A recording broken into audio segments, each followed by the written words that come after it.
नमस्कार, मैं हूं श्री चंद्रशेखर। शिव शक्ति में आपका बहुत बहुत स्वागत है। इस पूरे ब्रह्मांड में अगर कोई ऐसा है जिनके व्यक्तित्व पर उंगली नहीं उठा सकते तो वो है भगवान श्री राम। भगवान श्री राम सिर्फ पुस्तक में या मंदिर में ही नहीं है, सनातनियों का जान है, जान। वे हमारे दिल में बसते हैं। तो इसीलिए अगर आप देखेंगे तो सारे एंटी हिंदू गैंग वाले, छोटा भीम वाले, जिहादियां और मिशनरियां हमें श्री राम जी से दूर करने के लिए, अपने जड़ों से दूर करने के लिए उनका व्यक्तित्व को बुरा दिखाने की कोशिश करते हैं। ऐसे ही एक गोरंग का नाजायज औलाद पास्टर अपोस्तल विनोद कुमार, हाँ, इस नॉटी कहेंगे को मैंने पहले भी काउंटर दिया था जब इसने वैष्णो देवी मंदिर के बारे में टिप्पणी की और इसने मेरे वीडियो के नीचे कुछ कमेंट भी किया था। अब फिर से ये बंदा भगवान श्री राम के ऊपर, हमारे धर्म के ऊपर झूठ फैला रहा है। मैं आज इसको 2 विभागों में जवाब दूंगी। वीडियो ज्यादा लंबा नहीं करना चाहती हूँ इसीलिए, और पहले ही बोल रही हूँ इसको अपने ही भाषा में जवाब दूंगी। तो आप नीचे कमेंट सेक्शन में आकर ये नहीं लिखना कि दीदी आप गाली दे रही हैं, क्योंकि लातों के भूत बातों से नहीं मानते हैं। चलिए वीडियो देखते हैं। और इस वीडियो का टाइटल भी देखिए, क्यों राम नहीं बल्कि यीशु मसीह हैं आदर्श व्यक्तित्व और ईश्वर। कब कहा यीशु ने कि वो ईश्वर है? ईश्वर। और अगर यीशु का इतना ही कुछ खासियत है, उसका व्यक्तित्व कुछ है, तब दूसरों को बुरा दिखाकर उसकी व्यक्तित्व को ज्यादा अच्छा दिखाने की कोई जरूरत नहीं पड़ती। चलिए पहले इस वीडियो को देखते हैं।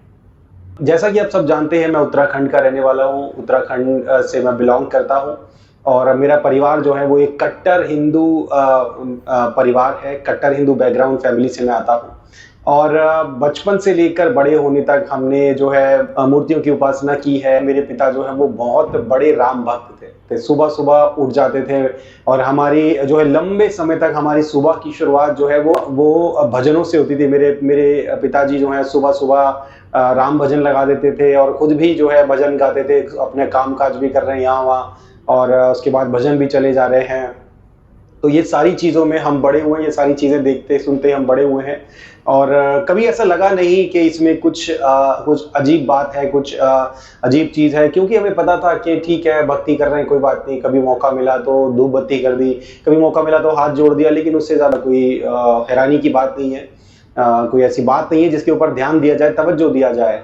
ऐसा जो है वो लंबे समय तक चलता रहा। बीच में देखिए, ये सारे गवाही देने वाले एक्टर्स जो होते हैं वे हमेशा अपनी बात को ऐसे ही शुरुआत करते हैं कि हम कट्टर हिंदू फैमिली से हैं, राम भजन करते थे, फिर हमें कुछ नहीं मिला, और एंडिंग ऐसे करते हैं कि जैसे ही यीशु यीशु किया तो अचानक से कोई बाहर से आकर 2 बोरी चावल दे दिए। ये स्क्रिप्ट इनका आज का नहीं है, दिलीप कुमार देवानंद के जमाने से यही सड़ा हुआ बात। बीच में बहुत उतार चढ़ाव भी आए, मेरी टेस्टिमनी भी मेरे चैनल पर पड़ी हुई है, लेकिन जब होश संभाला, जिस चीज ने सबसे ज्यादा प्रभावित किया भक्ति और सबसे ज्यादा प्रभावित किया राम, इस जो है शब्द ने, इस एक किरदार ने और रामायण इस किताब ने जो है बहुत बड़ा हिस्सा मेरे जीवन का प्रभावित किया था। तो मुझे क्यूरियोसिटी थी जानने की। बचपन से लेकर बड़े होने तक भक्ति के कारण जितनी भी आस्था मेरे दिमाग में, मेरे मन में थी, जो भी तस्वीर मेरे दिमाग में बनी थी, जब मैंने इन सब चीजों के बारे में खोज करना शुरू किया तो जितनी भी आस्था, जो भी विश्वास थे, उसकी पूरी तरीके से धज्जियां उड़ गई, पूरी तरीके से धज्जियां उड़ गई। क्योंकि जो भक्ति, क्यों रामायण की जगह बाइबल पढ़ लिया क्या कि धज्जियां उड़ गई? जो ईश्वर या जो देवता जिसको हम देख रहे हैं हमारे आसपास लोगों के जहन में और किरदारों में, नाटकों में, टेलीविजन में, वो जो असल में जो लिखा हुआ है उससे जमीन आसमान का अंतर है, जमीन आसमान का अंतर। आपको याद होगा, हम सब ने देखा है कि एक रामायण करके एक सीरियल आता था जो बहुत फेमस है। अभी कोरोना के टाइम पर भी वो वापस चलाया गया और बहुत वो लोगों ने देखा भी। तो वहां पर जो हम जो देखते हैं, जो चित्रण किया गया है जिस तरीके से, वो बिल्कुल अलग है। जब आप वाल्मीकि रामायण खोल के पढ़ोगे ना, आपको पता लगेगा कि उन्होंने तो बातें तो बताई ही नहीं है, उन्होंने तो उसको ड्रामेटाइज करके, नाटकीकरण करके उसका बताया और सिर्फ अच्छी अच्छी बातें बताई हैं। और बहुत सारी बातें तो ऐसी हैं जो थी भी नहीं लेकिन दिखाई हैं। असल में सच कुछ और ही है, लेकिन उन्होंने। मेरी भी ऐसी ही धज्जियां उड़ गई थी जब मैं बचपन में हॉलीवुड का सन ऑफ मैन फिल्म देखी। उसमें तो यीशु को रैम्बो का सिल्वेस्टर स्टैलोन जैसे दिखाए थे ड्रामेटाइज करके, पर वही बाइबल में देखी तो अपना जान बचाने के लिए नया नियम में पूरा भागता ही रहा। भागते रहो, भागते रहो। मुझे अपने पापों से बचाना तो दूर की बात है, वो मौत की सजा से खुद नहीं बच पाया। राम कब इस धरती पर चले, हमारे देश में कब हुए? तो कुछ लोग कहते हैं 7000 साल पहले, कुछ लोग कहते हैं 8000 पहले, कुछ कहते हैं त्रेता युग में। ज्यादातर लोग त्रेता युग में कहते हैं।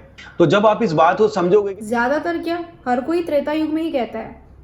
कि त्रेता युग और त्रेता युग का समय की आप जब गणना करोगे तो लगभग 8 लाख साल का एक युग है। और अभी कुछ कहते हैं 5-7 हजार साल पहले जो है वो द्वापर युग बदला और उससे पहले त्रेता युग था। तो 8 लाख वर्ष का जो कहते हैं कि बीच में द्वापर युग था, उसके बाद त्रेता युग, यानी कि बीच में कुछ 8-9 लाख वर्ष का जो है वो गैप है। तो एक पढ़े लिखे व्यक्ति होने के नाते जब आप इस बात को सुनोगे तो आप इसको विज्ञान से भी मेल करोगे ना, आप विज्ञान से मिलाओगे कि विज्ञान क्या कहता है और जो है रामायण क्या कहती है। विज्ञान कहता है कि मानव जाति के अस्तित्व को ही 1 लाख वर्ष हुए हैं, और उसके बाद जो है रामायण कहती है 8 लाख या 9 लाख वर्ष का समय है।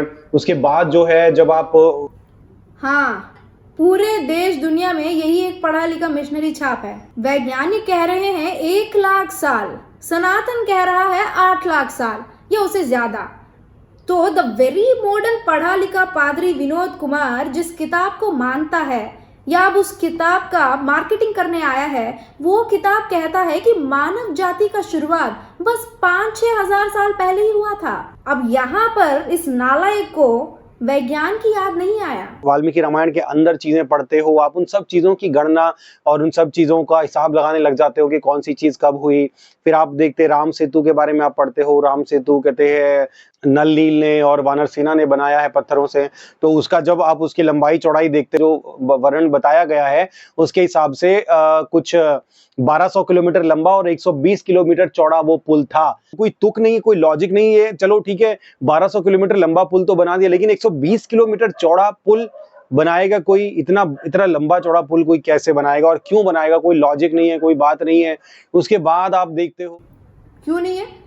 लो भाई, मैं ये बात इस चोबू के जरिए खुलेआम बोल रही हूँ। जो डेजर्ट कल्ट्स के हैं, खासकर बाइबल को जो मानते हैं, वे लॉजिक के बारे में बात करें तो बड़ा हंसी आता है मुझे।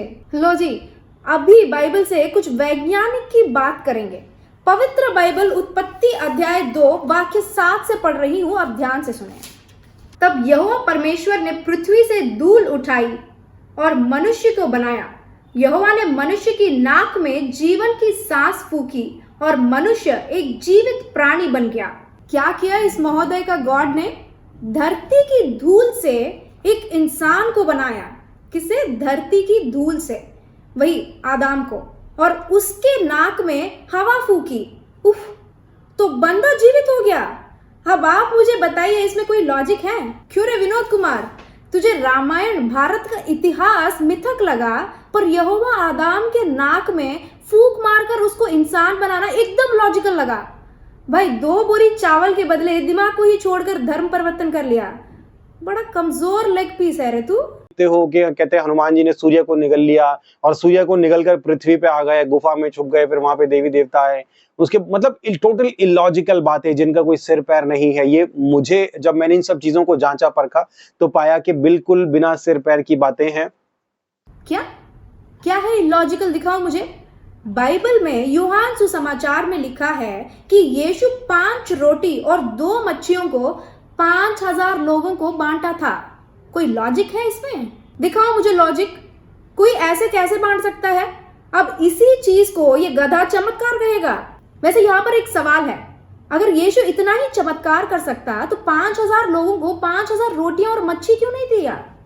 इतना कंजूसी क्यों?